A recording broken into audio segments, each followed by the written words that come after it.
3, 2, 1, décollage. Ton vaisseau spatial s'élève maintenant très haut au-dessus de la planète. Si tu pensais avoir une belle vue sur la Grande Muraille de Chine, désolé, c'est impossible. Mais tu auras une vue impressionnante d'une énorme créature vivante et de bien d'autres choses encore. Ça doit être le Grand Canyon là-bas. La seule façon de voir le canyon, qui est plus grand que tout l'État de Rhode Island, est depuis l'espace.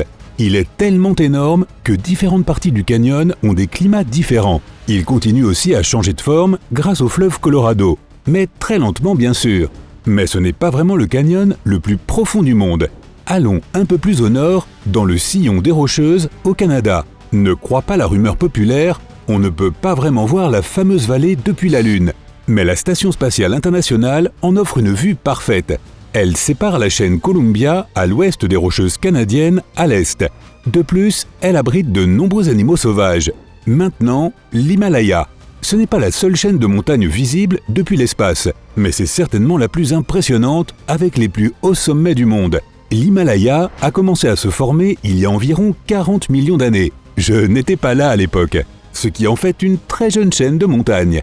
Il n'y a qu'une seule chose vivante sur Terre que l'on puisse voir depuis l'espace, la Grande Barrière de Corail. C'est le plus grand récif de corail de la planète, juste au large de la côte nord-est de l'Australie. Il est plus long que toute la côte ouest des États-Unis et il est composé de 900 îlots de récifs qui abritent des milliards de poissons, d'animaux marins et de coraux. Le récif se forme lentement depuis des siècles. C'était quoi ce bruit? On dirait qu'il fait chaud ici. Oh, ça doit être un volcan. Garder un œil sur les volcans depuis l'espace est crucial pour protéger les gens des effets des éruptions. Même si tu vis loin d'un volcan, la cendre volcanique est vraiment mauvaise pour tes poumons et c'est super dangereux pour les avions. Les scientifiques surveillent les volcans actifs et inactifs au cas où. Tu sais, j'adore à quel point la Terre paraît verte vue d'ici. Les satellites remarquent tout changement dans la végétation. Lorsqu'elle est vert foncé, cela signifie que l'écosystème est sain. Une couleur marron signifie qu'il y a un problème, car cette couleur est causée par une sécheresse ou une autre catastrophe naturelle. Mais quel est ce point lumineux dans l'océan? On ne peut pas voir ces petites plantes de près, mais le phytoplancton qui s'est accumulé peut former toute une forêt dans l'océan. On dirait presque une aquarelle depuis l'espace. Il se multiplie également en un rien de temps et sert de source de nourriture à toutes sortes de créatures marines. Cette zone sombre est le lac Karakoul, dans les montagnes du Pamir. Ce n'est pas le seul lac que l'on puisse voir depuis l'espace, mais il est quand même assez étonnant. Il s'est formé dans le cratère d'un météore tombé sur Terre il y a 25 à 5 millions d'années. Il est situé dans l'un des endroits les plus secs d'Asie centrale. Et cet espace vert, c'est la forêt de la Niepolomice. En Pologne, cette forêt est sous la protection de l'État depuis le XIIIe siècle, lorsqu'elle est devenue partie intégrante du domaine royal. Maintenant, elle est gérée par sections selon des objectifs différents, et cette différence est visible d'en haut. Passons à autre chose. On ne peut tout simplement pas confondre celui-ci avec les autres. C'est le fleuve Amazon. Personne ne sait exactement où il commence et où il se termine. Mais ce que nous savons, c'est que ce fleuve est aussi long que la Grande Muraille de Chine. C'est pourquoi on ne peut pas prendre une photo de tout le fleuve en une seule fois, même depuis une station spatiale. C'est trop grand. Autre fait amusant, il y a plusieurs millions d'années, il coulait dans le sens inverse.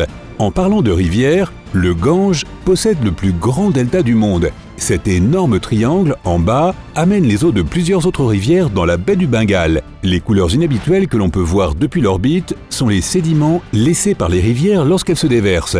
En dépit du risque d'inondation, plus de 125 millions de personnes vivent dans le delta. Quel est ce mouvement rapide en bas? Ça ressemble exactement à une image d'ouragan, tirée d'un manuel de géographie. Il est important de suivre ces tempêtes de là-haut pour aider à protéger le plus grand nombre de personnes possible sur Terre.